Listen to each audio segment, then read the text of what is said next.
조한의 문안드립니다. 오늘은 창세기 31장 17절에서 35절까지의 말씀 함께 보시겠습니다. 야곱은 이제 라반의 집을 떠나 본향으로 돌아갑니다. 하나님께서 너의 조상의 땅으로 돌아가라고 말씀하신 이후 그는 이제 아내들과 자녀들 그리고 모든 소유를 이끌고 길을 나서고자 합니다. 이것은 단순한 이주가 아니라 하나님의 말씀에 대한 순종의 걸음입니다. 순례자로서 따라야 할 삶이기도 합니다. 성경은 하나님의 말씀을 따라 라반의 집을 떠나는 야곱의 내적 상태도 보여줍니다. 야곱이 이제 하나님의 말씀에 순종하여 본향을 향해 가는 것은 분명히 잘하는 것입니다.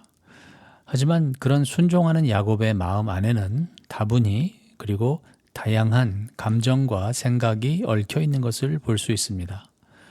그래서 야곱은 라반에게 알리지 않았고 그가 양털을 깎으러 간 사이를 틈타 도망치듯 떠납니다.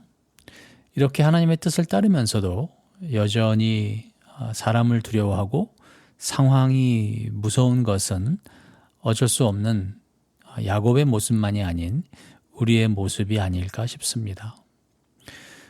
성경은 하나님의 부르심을 따르는 우리도 여전히 하나님을 전적으로 의지하지 못하는 부분이 있음을 깨닫게 합니다.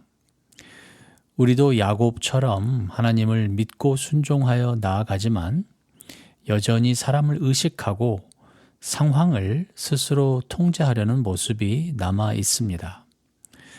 분명히 하나님의 뜻을 따라 결단하고 움직이려 하지만 마음 깊은 곳에서는 여전히 불안하고 마치 결과를 내가 책임져야 할 것 같이 조바심을 내고 살아가고 있습니다. 그리고 하나님이 아닌 이 세상의 헛된 신들을 의지하려는 모습은 라반과 라헬의 삶에서 더욱 분명히 나타납니다.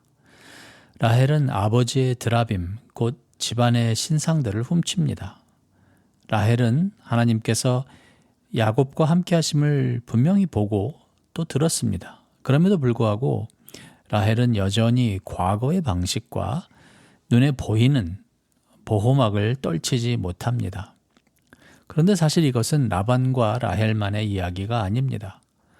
오늘 우리도 돌이나 나무로 만든 우상은 아닐지라도 경제적 안정, 사회적 인정, 세상적 성공과 같은 것들을 의지하며 이것을 우리의 자랑이자 보호막으로 삼으려 합니다. 이렇게 성경은 우리의 내면을 드러냅니다. 야곱은 하나님의 약속을 따라가면서도 여전히 두려움 속에 있고 라헬은 떠나면서도 옛 의지의 대상을 가져가려고 합니다. 겉으로는 하나님을 따르지만 마음 깊은 곳에는 여전히 다른 것을 의지하고 싶은 마음이 공존하는 것이 사람인 것 같습니다. 여기서 놀라운 것은 그럼에도 불구하고 하나님께서는 우리를 통해서 그리고 우리 가운데서 일하고 계시다는 것입니다.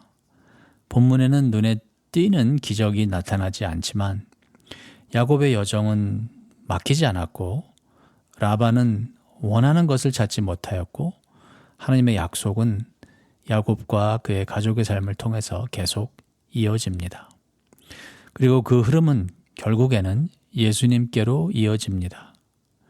이렇게 우리 하나님은 우리의 완벽한 순종이 아니라 예수 그리스도의 순종을 우리의 의로움으로 여기시며 언약을 이루어 가십니다. 이것이 복음, 곧 기쁜 소식입니다. 오늘도 십자가의 예수 그리스도를 묵상합니다. 그 앞에서 우리는 우리의 모습을 더욱 분명히 보게 됩니다. 우리는 두려움을 떨치지 못하고 다분히 부분적으로 하나님께 순종하며 그렇게 예수를 믿습니다. 예수를 입술로 고백하면서도 동시에 행동으로는 하나님이 아닌 다른 것들을 함께 붙듭니다. 그러나 우리 하나님은 우리의 불신이 섞인 온전하지 못한 순종을 보시며 탓하시는 것이 아니라 오히려 예수 그리스도의 완전한 순종을 보시며 우리를 사랑하십니다. 야곱과 라헬 그리고 우리 모두의 순종은 너무도 불안하고 흔들리기 쉽습니다. 부분적이며 상황에 따라 쉽게 무너지는 믿음이 우리가 갖고 있는 믿음이 아닐까 싶습니다. 흠이 많은 순종이 어쩌면 우리의 최선일 수밖에 없습니다. 그러나 그럼에도 불구하고 우리가 하나님 앞에 오늘 담대히 떳떳이 설 수 있는 이유는 예수 그리스도의 온전한 순종이 십자가에서 우리에게 전가되었기 때문입니다. 예수님은 분명히 우리의 죄를 짊어지셨고 동시에 예수님은 자신의 의를 우리에게 입혀주셨습니다. 그러므로 이제 우리는 더 이상 다른 어떤 것들을 붙들 필요가 없는 사람으로 부르심을 받은 자들입니다. 순례자로서의 부르심을 받은 우리들입니다. 오늘 말씀 묵상을 마치며 몇 가지 질문을 해봅니다. 분명히 하나님께 순종하며 살고 있지만 그리고 살려고 하지만 여전히 내가 스스로 내 자신이 통제하려는 나의 삶의 영역은 어떤 것들이 있을까요? 하나님께서는 우리의 어떤 행위나 우리의 삶의 열매를 원하시기 전에 하나님이 원하시는 것은 우리입니다. 우리를 원하시는 하나님께 우리는 아직도 온전히 우리 자신을 드리지 못하고 있다면 분명히 돌아봐야 될 것입니다. 내가 여전히 의지하는 나의 삶의 우상들은 과연 어떤 것이 있을까요? 그리고 하나님이 아닌 다른 것들을 더 의지하는 우리의 습관에서 우리는 어떻게 하면 오늘 벗어날 수 있을까요? 아무쪼록 오늘도 우리 주 예수 그리스도를 육신의 눈으로는 보지 못하지만 믿음의 눈으로 바라보시며 주님 재림하실 그날 부끄럽지 않은 오늘과 내일을 살아가시는 주님의 귀한 백성에게 우리 주님의 놀라우신 은혜가 함께 마시길 간절히 축원합니다.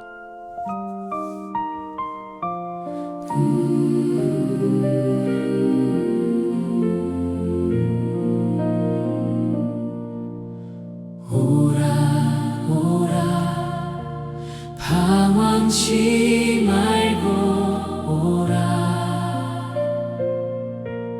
죄 있는 자들아 이리로 오라 주 예수 앞에 오라 예수가 우리를 부르는 소리 그 음성 부드러워 문 앞에 나와서 사면을 보며 우리를 기다리네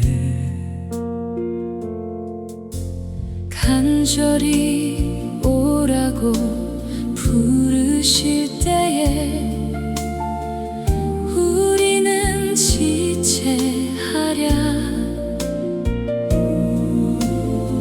주님의 은혜를 왜 아니 받고 못 들은 채 하려나